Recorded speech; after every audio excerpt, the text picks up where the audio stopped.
వారంతా అధికార పార్టీ ముఖ్య నేతకు సామంతులు. అధికారికంగా పెదవులేవి లేకపోయినా ఈ కీలక నేత శాఖల్లో షాడో మంత్రులు. పలు శాఖల్లో సామంతులదే రాజ్యం నడుస్తున్నదని చర్చ జరుగుతోంది.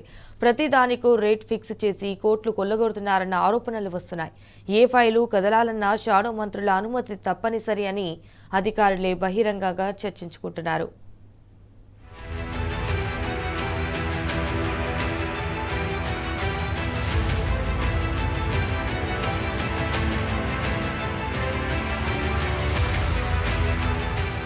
కాంగ్రెస్ ప్రభుత్వంలో మంత్రులకు బదులు సామంతుల పాలన సాగుతోంది. అధికార పార్టీ ముఖ్య నేతకు చెందిన ఈ సామంతులు ఆయన శాఖల్లో షాడో మంత్రులుగా మారారన్న ఆరోపణలు వస్తున్నాయి. మొన్నటి వరకు ముఖ్య నేత కార్యాలయమే వారికి అడ్డా కాగా, ఇప్పుడు జీహెచ్ఎంసీ గ్రేటర్ హైదరాబాద్ అత్యున్నతాధి కార్యాలయంలో కూర్చొని అధికారులకు అడ్డగోలు ఆదేశాలు జారీ చేస్తున్నట్టు గుసగుసలు వినిపిస్తున్నాయి. హెచ్ఎండిఏ, జీహెచ్ఎంసీ, విద్యాశాఖల్లో ఏ ఫైల్ కదలాలన్నా సదరు షాడో మంత్రుల్ని ప్రసన్నం చేసుకోవాలనే చర్చ జరుగుతున్నది. సదరు నేత అన్యాయుల ఒత్తిడిని ఆయా శాఖల అధికారులు సైతం తట్టుకోలేకపోతున్నారని చర్చ సాగుతున్నది. గడిచిన 18 నెలల వ్యవధిలో వారు కోట్ల రూపాయలు కొల్లగొట్టినట్లు ఆరోపణలు గుప్పుమంటున్నాయి.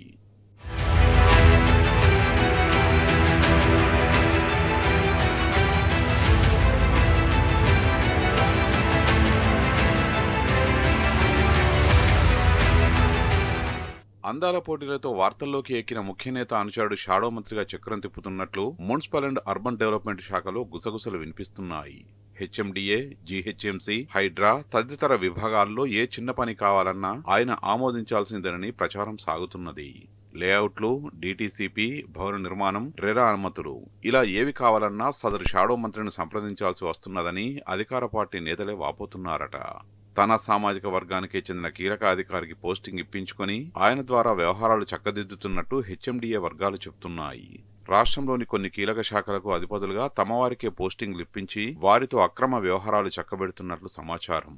భవన నిర్మాణం కోసం జీహెచ్ఎంసీ అనుమతించిన ఎస్ఎఫ్టీల ఆధారంగా ఒక ధర ఫిక్స్ చేసి కోట్ల రూపాయలలో వసూలు చేస్తున్నట్టు రియల్ ఎస్టేట్ వర్గాలు చెబుతున్నాయి.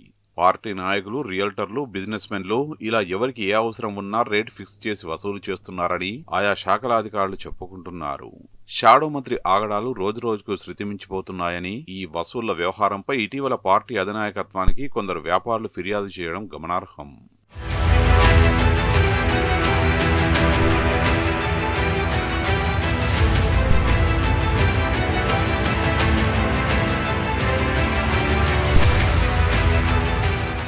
హైదరాబాద్ నగరానికి చెందిన సీనియర్ కాంగ్రెస్ నేత విద్యాశాఖను గుత్తపట్టినట్లు ప్రచారం జరుగుతున్నది. విద్యాశాఖలో అటెండర్ నుంచి అధికారుల వరకు ఎవరి బదిలీ కావాలన్నా ఆయన అనుమతి తప్పనిసరి అన్నట్టుగా పరిస్థితి ఉన్నదని ఆ శాఖలో బహిరంగంగానే చర్చించుకుంటున్నారు.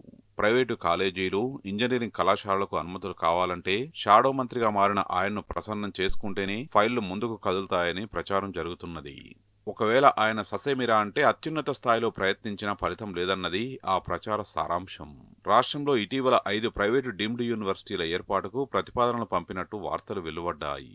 అలా ఏకకాలంలో 5 వర్సిటీలకు ప్రతిపాదనలు పంపడంలోనూ సదరు నేత జోక్యం చేసుకున్నట్టు తెలిసింది.